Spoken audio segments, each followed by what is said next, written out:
Coming to you today from Washington, D.C. We are in the Outer Banks of North Carolina, where I'm on sort of impromptu vacation with my family.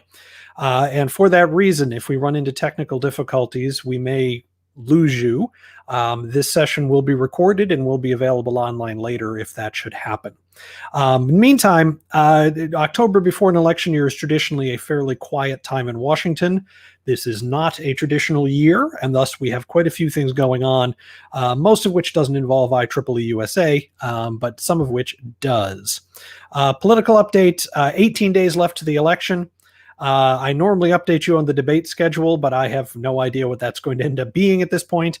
I did, however, want to draw your attention to an article that didn't get a lot of attention, but is possibly quite important.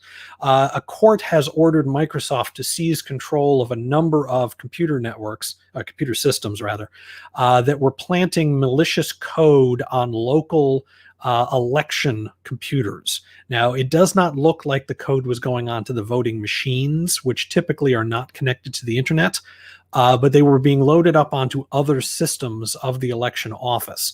I don't know if this is just routine hacking, the stuff that people try to pull online, or if it's something more nefarious. But it's something that we're going to look into, keep an eye on. IEEE and IEEE-USA have been involved in the past on election security issues. And so we are going to stay on top of this and see kind of what comes from it. Another area where I'm not going to give you much of an update, the COVID relief bill. The next bill is pretty much where it was 2 weeks ago. There's been some movement and some talk in Washington. The White House has modified its demands a little bit, raised the amount of money it's willing to put into the next bill.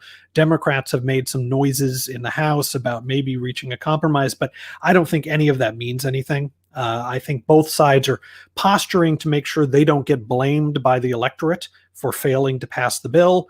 But the real work on whatever the next bill is going to be will happen after the election.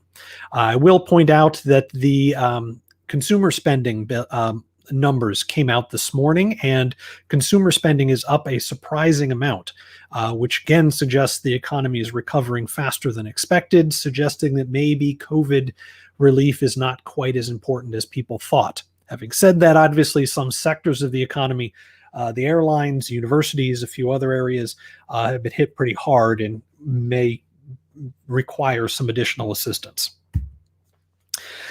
So I mentioned this last time, and I wanted to come back to it. We have now seen a number of really high-profile proposals made by various groups in Washington for investing substantial amounts of additional money into technology research, specifically technology research. We talked about the Endless Frontier Act before. The Democrats in the House and Senate have put out the LEADS Act, which is similar to the Endless Frontier Act. And just this week, the White House put out its National Strategy for Critical and Emerging Technologies. The report focuses on promoting and strengthening our national industrial base, but it's primarily looking at how to protect technology and innovation, including investing in research. A lot of talk in the report, which admittedly is not very detailed and doesn't have a lot of specifics, which is typical of a White House report. It focuses a lot of attention, though, on protecting intellectual property, particularly from overseas actors. Has reference to the need, actually in a couple places, the need for the United States to lead the world in standards work, which is encouraging. The report hints, doesn't say, but it hints on improving high-skill immigration. Specifically, it says the United States needs to attract and retain the world's most innovative and entrepreneurial minds. Okay, but how do you do that? Well, I don't know how you do that without improving the immigration system. But the report doesn't say that. But it does suggest that maybe next year, if there is a second Trump term, that the Trump administration will be more interested in looking at green cards rather than just H-1Bs. We'll get to that in a minute. The report also has a formal critical and emerging technology list. It has all the technologies you'd expect on there, AI and quantum and semiconductors and all that. That's not the important part. The important part is that critical technologies is a phrase that has very specific meaning in the export control space, which is something we've been keeping an eye on. Now, The existence of that list in this report does not mean the administration plans on taking that list and applying it to the export control stuff, therefore reducing our ability to export that technology. But the fact that we have the same terminology being used in two places suggests it's something that we want to watch. IEEE-USA is, of course, supportive of export control rules so long as they are narrowly tailored to military technology, and that the administration doesn't take entire chunks of the technology sector and declare them off limits for export. So the whole report is really premised on a national security mindset. The idea is it is in the country's national security interest to have a strong research technology base, which is true. But it does point out that they're not basing this on economic need, economic growth, some of the other arguments we have for technology research, but rather strictly or almost entirely on national security. The report itself out of the White House is not massively different than the Democrats' plan. There are tonal differences and there are differences in the specifics. Again, pointing out that the White House plan doesn't have a lot of specifics. But it does suggest that there will be an opportunity next year to get some really substantial legislation passed through Congress, increasing the nation's investments in technology and technological research, which is encouraging. Speaking of H-1Bs, I wanted to draw your attention to a news release IEEE-USA put out this week, thanking the White House for their new H-1B rules, but pointing out that while we appreciate their efforts to restrict H-1Bs, we would like them to make it easier to get green cards, and again, articulating what the difference that we see between those two visas. This illuminates a problem that we have, which is in the immigration space, the parties involved are kind of broken up into two camps. There's the camp that want to let a lot more people of everybody in, and then the camp that doesn't want to let anybody in, or at least not very many of anybody. And we're in the middle because we're saying we want more under these conditions and less under these conditions. The consequence of this is it sometimes makes it hard for us to work with legislators who are solidly in one of the two camps, and it makes it very difficult to work with the press. The news media, generally speaking, wants to get some people on this side, calling people on these side idiots, and somebody on this side calling these people idiots politely. And then the story is about the clash between them. Well, since we're in the middle, we don't work in that story. IEEE-USA was quoted in the New York Times last week about H-1Bs, but it does make it tricky frequently for us to get into particularly the smaller articles on immigration reform. All right, something that's bubbling that I think is going to be a big deal for any IEEE members who are independent contractors of any sort or who would like to be consultants of any sort. And that is, we now have two sets of rules. And I mentioned this last time, but I wanted to talk about it in a little more detail. We have two sets of rules on how to determine who is an independent contractor and who is an employee. The fundamental problem here is that the rules determining who's an independent contractor were set. They never were really set. What happened is we have a couple different laws on the books that reference independent contractors, and the courts have taken the relatively small provisions in each one of those bills and tried to make sense of them and apply them to real world cases. And so we have two sets of information to look at when a company, when an individual needs to determine, if the employment laws apply to them. One is the text of the laws, which are not terribly helpful, and another is a set of court cases which are not consistent. So we have two kind of plans that have been developed to reconcile these differences. The first one we've talked about quite a bit is the kind of the Democratic plan, which is AB 5, the California law, and the PRO Act, which is a national bill that passed the House of Representatives last year. This is built around the ABC test. ABC test was created in the Dynamex court decision in California, which said there are three conditions you need to meet in order to be an independent contractor. And if you don't meet one of those conditions, then you're an employee. The three conditions which we've talked about, you have to be free of control of the business you're contracting with. Your work has to be outside the usual course of the hiring entity's business, which is a problem. And you have to be customarily engaged in an independent business, which is difficult for new entrants into the independent contracting world.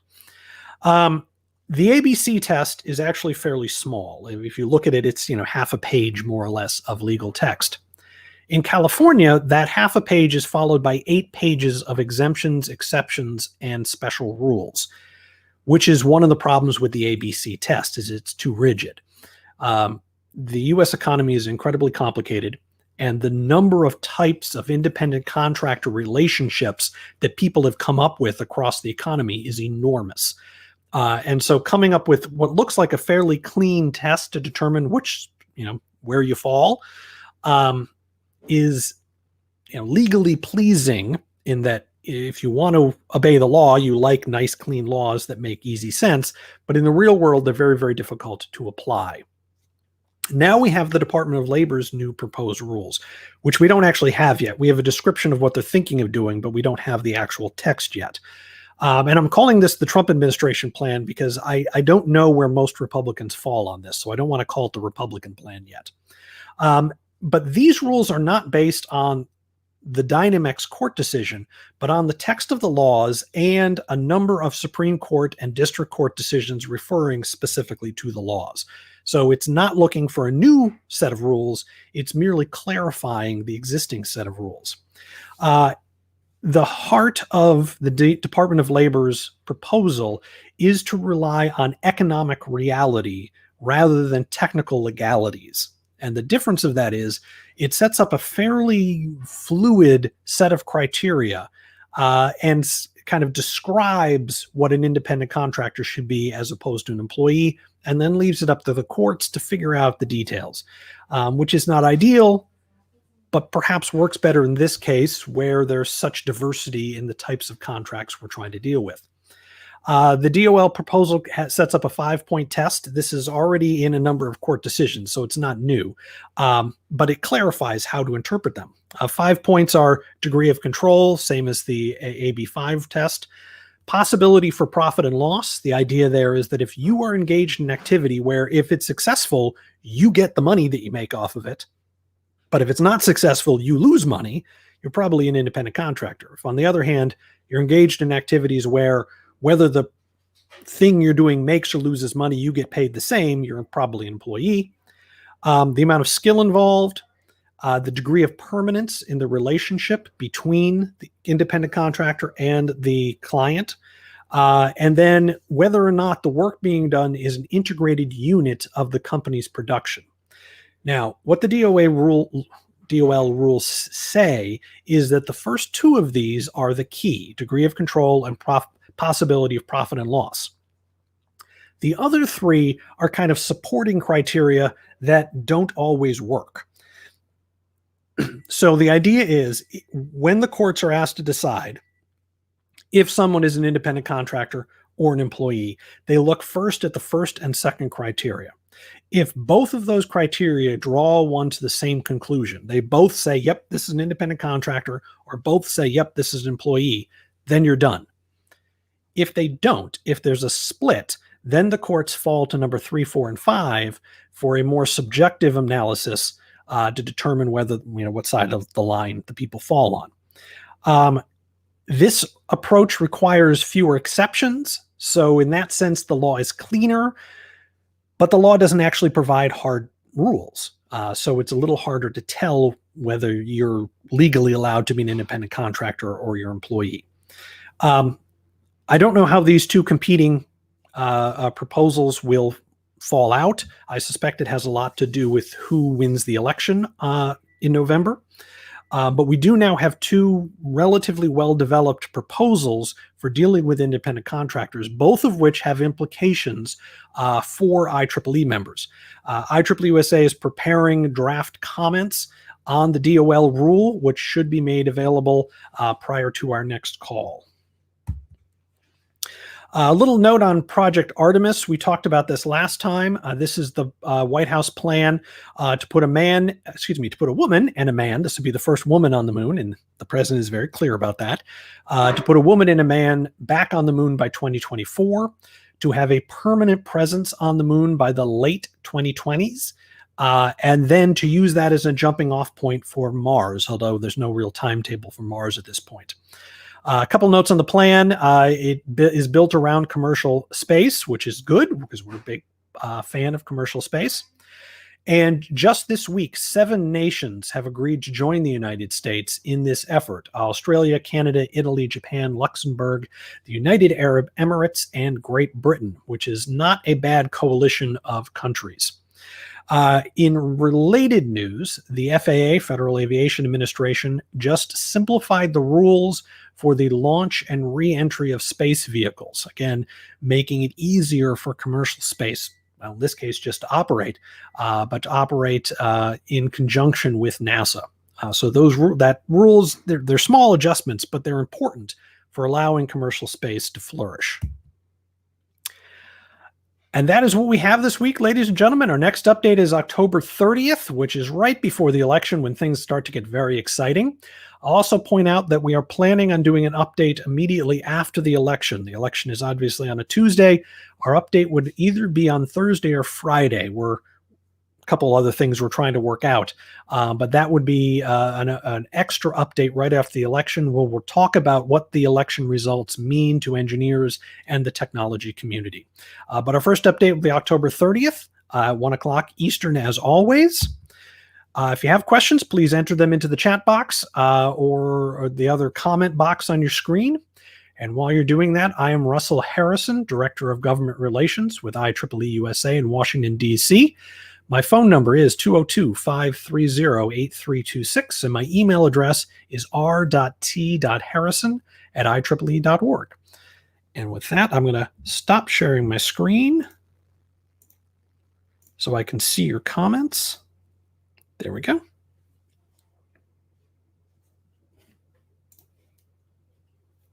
Very good. It doesn't look like we have questions today, which is fine. If you think of things later on today or later on the week, please feel to reach out to me directly. I want to thank Jonathan for his help putting things together, particularly having me do this remote, which made his life a little more tricky. Thank you all for joining us today. I hope you all have a great weekend. Oh, we have a couple questions. How does the PRO Act compare to AB5 and the Trump administration's new rules? The PRO Act is AB5, essentially. It doesn't have all the exemptions and special cases that AB5 has, particularly since California just amended AB5. But the PRO Act is the national version of AB5. And the differences, as I went over earlier, differences in approach, difference in the legal certainty of the legal language, and a somewhat different criteria for determining if somebody is an employee or not.